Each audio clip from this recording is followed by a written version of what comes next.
estão chegando. Os portugueses estão chegando. Acalme-se, Azevedo. Van Beck chegará a qualquer momento e você voltará para casa são e salvo. E com uma pequena fortuna na algibeira. Me acalmar. Como posso me acalmar? Você tem ideia do que vai acontecer comigo se os portugueses souberem que estou ao lado do inimigo? Você devia ter pensado nisso quando decidiu lucrar com a Companhia das Índias, em vez de ficar do lado dos seus patrícios. Agora é tarde. Onde eu estava com a cabeça? Que tipo de português que eu sou? Você quer mesmo saber? Do tipo traidor. Mas se servir de consolo, qualquer um com metade das suas dívidas trocaria muito fácil a pátria pelo dinheiro. Tu sabes bem das minhas dívidas, né, Simão? Oh, bom dia.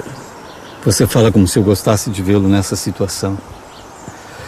Eu tenho fé que a partir de hoje você começa a acertar as suas finanças. Depois é uma questão de tempo para me pagar os 15 mil florins. Não foi apenas pelas dívidas que me meti nessa embrulhada com os holandeses.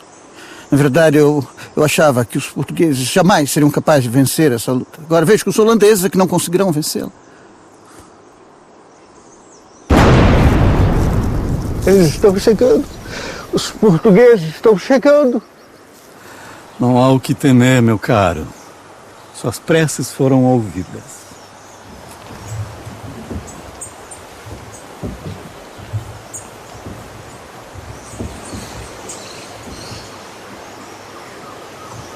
Com 1580, a união dinástica entre Portugal e Espanha, com a chamada União Ibérica ou período filipino, a conjuntura mudou totalmente. E os antigos aliados de Portugal, que eram três estados fundamentais do ponto de vista atlântico e marítimo, a Inglaterra, em primeiro lugar, a mais antiga, a Holanda e a França passaram para o bloco oposto, ou seja, eram inimigos. O Nordeste do Brasil era, na época, o principal produtor mundial de açúcar. Originalmente, a Companhia das Índias Ocidentais tinha tido o projeto de ocupar a Bahia e Pernambuco. De modo que aí é que está. A Bahia era a sede da América Portuguesa, mas o Pernambuco é que era o centro realmente de mais expressão de produção açucareira. Porque os holandeses tinham planejado uma estratégia para conquistar o Nordeste completamente descabida, completamente falsa. Eles tinham pensado que bastava bloquear, era uma mistura de guerra de sítio e de guerra naval, de bloqueio naval. Porque nisso era que a Holanda era forte e experiente na Europa. Eles tomaram Olinda, tomaram Recife e não aconteceu nada. Eles ficaram sitiados no Recife durante 2 anos sem se mexerem dali. Eles aí se deram conta da necessidade de mudar a tática, que aquela tática não existia, aquela tática não funcionaria no Brasil. Estabelecidos no Recife, eles também começaram a negociar com os senhores de engenho de toda a área do que é hoje a cidade do Recife. Esses senhores de engenho todos faziam o seguinte negócio com eles. Eles entravam num acordo com os holandeses pelo qual seus engenhos não seriam atacados, em troca do pagamento de um resgate em açúcar. A certa altura, os grandes senhores de engenho que não fugiram para a Bahia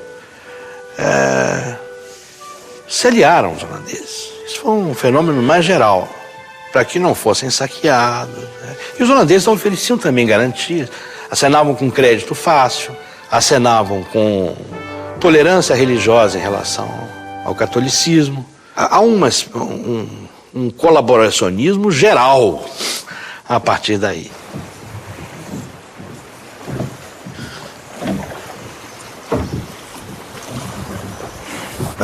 Simão Nunes.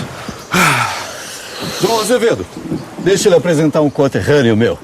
Baltazar Van Beck, antigo funcionário da Companhia das Índias Ocidentais, hoje um mercador. Independente. Independente. É. Esses tiros, os portugueses estão a chegar. Eu acho que estamos todos apressados para resolver logo esse assunto. Vamos... Não, um momento que antes eu quero testar a qualidade da mercadoria. Vamos comigo.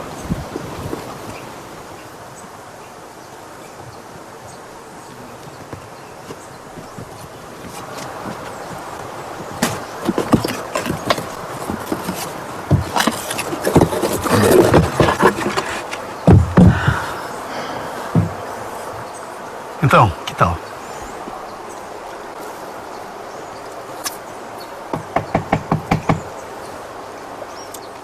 Verdadeiramente doce.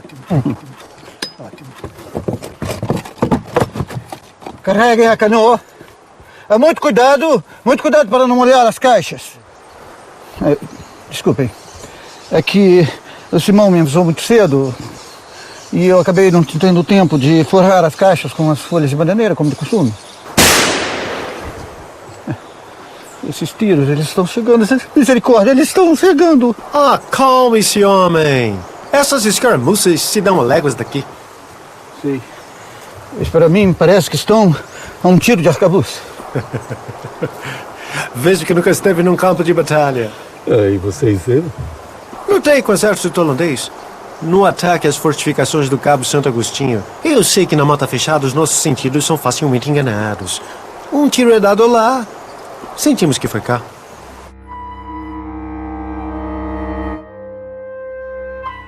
Calabar ensinou aos holandeses a chamada Guerra Volante, ou Guerra Brasílica, que era, na verdade, uma guerra de assalto, uma guerra de guerrilha. Apenas naquela época não chamava guerrilha. Mas eu fui rever o que havia sobre ele.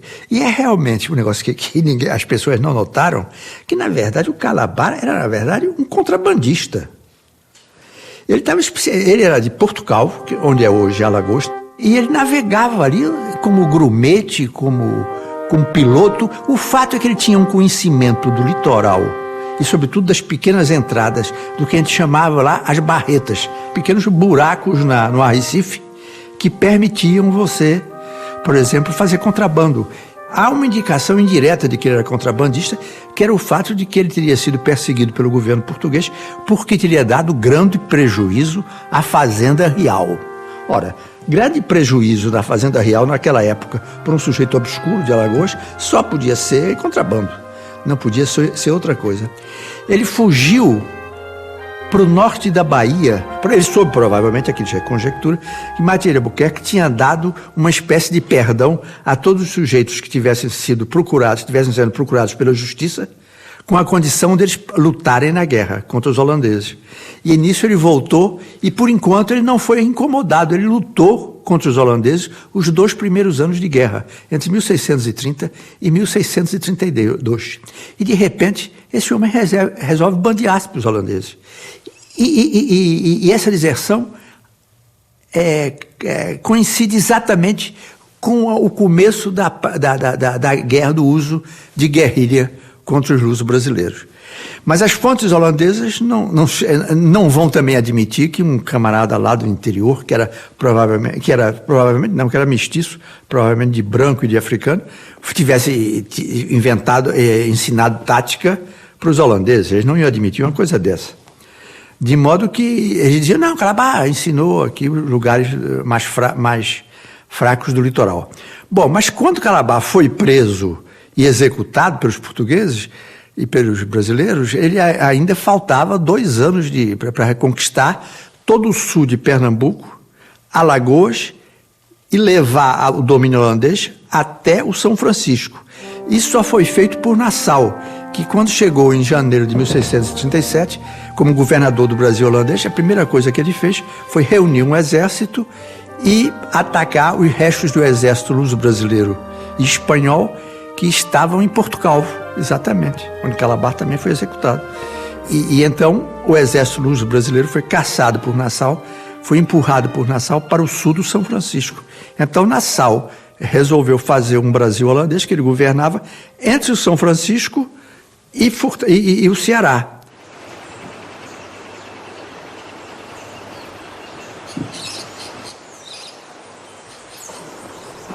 Com todas as suas falhas de caráter, me admira o talento português na produção do açúcar.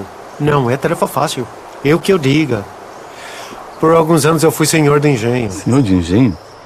Isso para mim é novidade. Depois de 3 anos no Brasil, eu larguei a companhia. Podia ter ido embora, mas não, eu decidi ficar. Queria enriquecer com açúcar. Então eu adquiri um engenho abandonado por um português. E onde era o engenho? Na freguesia da Muribeca. Havia sido confiscado pela companhia, me custou 30 mil florins. Ainda gastei uns 1000 florins com a reforma. O telhado da casa de Pulgar estava destruído. As moeiras estavam preservadas, mas as caldeiras estavam jogadas na mata. Por que jogados? Os portugueses, traiçoeiros do jeito que são, fizeram de tudo para impedir que colocássemos os seus engenhos em atividade. O antigo senhor da Moribeca chegou ao ponto de mandar enterrar tacho, bacia, escomadeira. Por isso, nosso amigo Azevedo ficou do nosso lado. Eita, povinho português. Por 4 anos a minha vida foi aquele engenho. Ainda assim, minha produção foi pífia. Apesar de todo o dinheiro que eu investi. Além das reformas, eu contratei feitores, mestres de açúcar, caldeireiros, um verdadeiro exército de assalariadas. É o que dizem. Quem quiser levar o Brasil do Brasil, que traga o Brasil para o Brasil. Havia um setor da Companhia das Índias Ocidentais que queria simplesmente desapropriar, expropriar todos os donos luso-brasileiros e pôr holandeses. Acontece que os holandeses não tinham a menor experiência de fabrico do açúcar. Isso teria sido uma ruína completa. Nassau conseguiu convencê-los que era preciso manter, fez tudo para manter os luso-brasileiros lá, tanto que muitos deles que tinham emigrado para a Bahia voltaram para os seus engenhos. E os engenhos que tinham sido abandonados, cujos donos não tinham voltado, foram confiscados e vendidos para terceiros. Quer dizer, todos os engenhos foram voltando aos poucos para o controle português, porque simplesmente os holandeses não tinham experiência. Naquela época havia segredos profissionais, eles não tinham dominado isso, nem tinham se preocupado em dominar esses segredos. E havia também, sobretudo, como lidar com a mão de obra escrava, porque foi a primeira experiência holandesa com a escravidão. Foi no Brasil. Eles não sabiam simplesmente como administrar. Então eles tinham feitores portugueses, tinham técnicos portugueses para moer, para fabricar o açúcar, para moer a cana. Tudo estava na mão da comunidade luso-brasileira. Havia, evidentemente, também um grande antagonismo comercial entre os holandeses e os judeus. Porque como os judeus lá de Pernambuco eram todos sefarditas, vindos da Holanda, eles falavam perfeitamente português e espanhol, coisa que os holandeses raramente faziam. O próprio Nassau não falava holandês, ele falava em latim, com quem soubesse latim, entre os luso-brasileiros. Ele compreendia um pouco, porque eu acho que ele entendia um pouco de espanhol. De modo que os judeus se tornaram os intermediários necessários para o comércio entre os luso-brasileiros e os holandeses. E, evidentemente, houve uma afluência enorme de judeus sefarditas para Pernambuco, a ponto da comunidade holandesa protestar junto a Nassau. Então o que fez Nassau? Nassau empurrava com a barriga. Chegavam os judeus e se queixavam da perseguição, mas Nassau ia levando. Ele ouvia, entrava por um ouvido e saía pelo outro. Mas a grande pressão que Nassau sofreu da parte dos holandeses foi do clero calvinista, porque o clero calvinista chegou em Pernambuco com a ilusão de converter os índios ao calvinismo.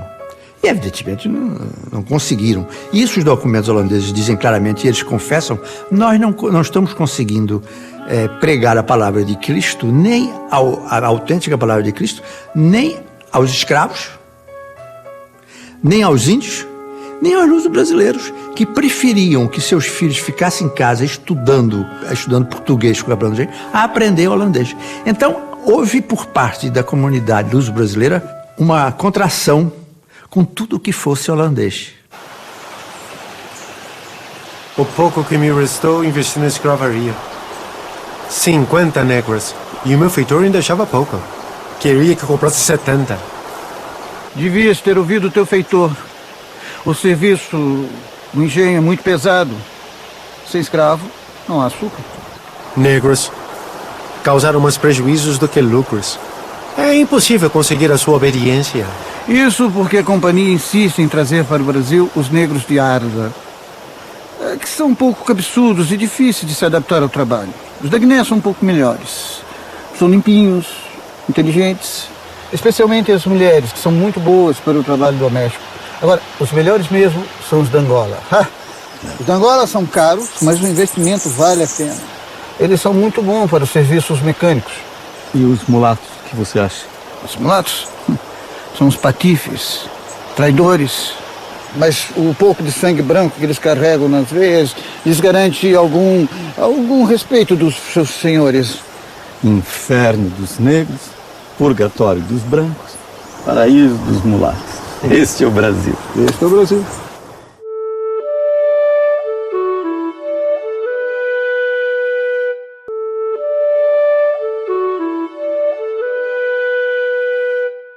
Os holandeses, obviamente, são pioneiros na descoberta da paisagem, na pintura. Aliás, eles vão ser pioneiros também das representações sobre a intimidade, sobre o interior das casas. E enfim, toda essa corte que Maurício de Nassau traz e, de certa forma, procura constituir à sua volta, os holandeses, que, afinal de contas, já estavam acostumados com uma vida, entre aspas, bastante burguesa, cercados de luxos, já tinham navegado muito na Ásia, já estavam por lá.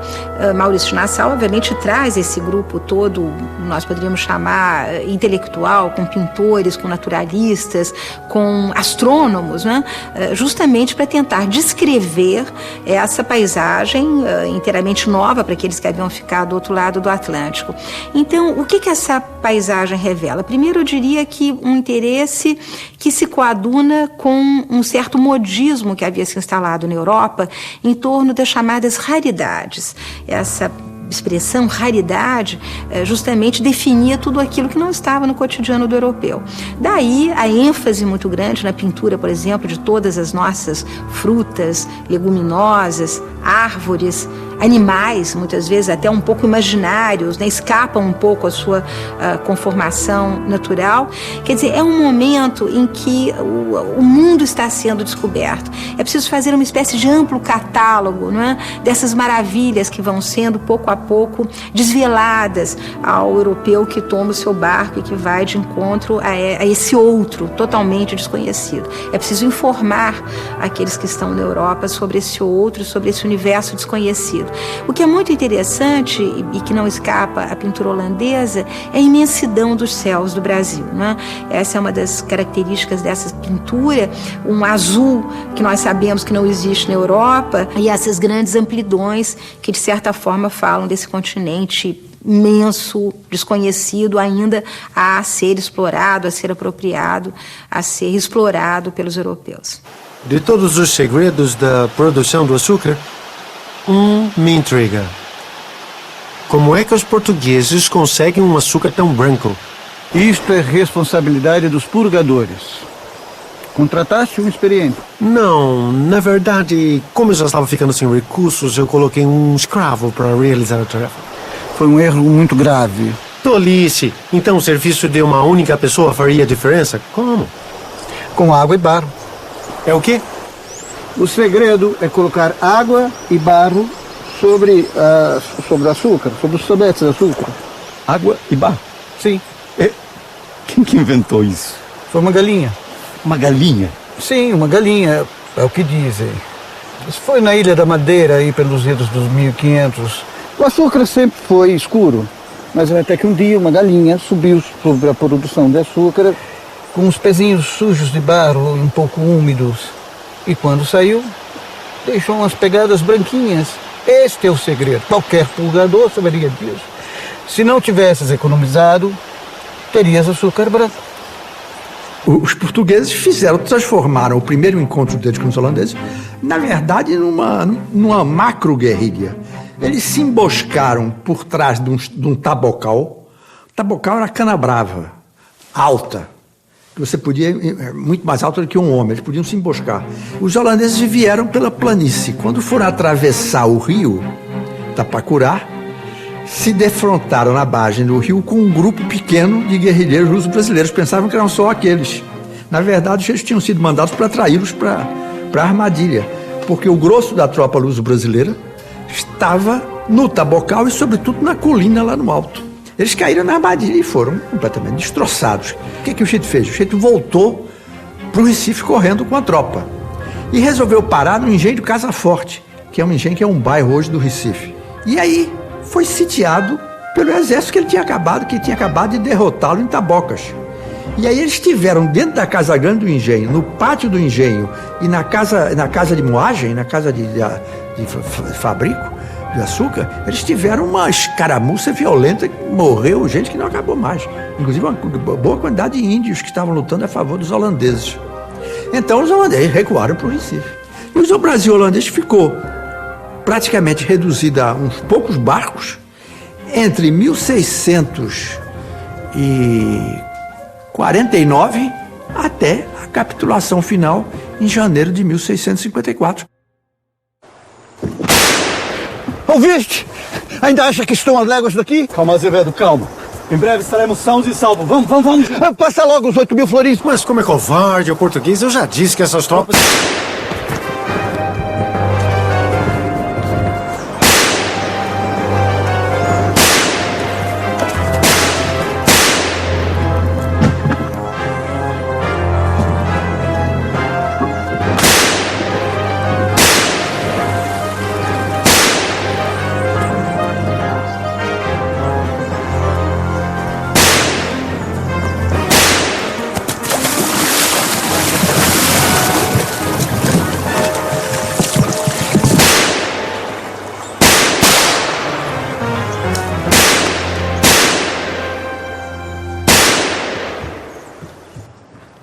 De modo que uma das coisas mais curiosas da história de Pernambuco no período colonial é esse.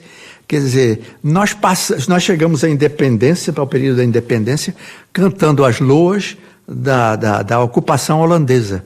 Mas, na verdade, as classes dominantes, as classes dirigentes luso-brasileiras do período holandês se fecharam culturalmente a tudo que fosse holandês. Primeiro, porque eram sujeitos procedentes de uma fé herética, como era o calvinismo, de uma língua estranhíssima e incompreensível, e de uma república, porque é preciso entender que na época havia o príncipe de Orange, claro, mas o príncipe de Orange era apenas um capitão, geral e um almirante geral dos Países Baixos, mas a Holanda era uma república na época.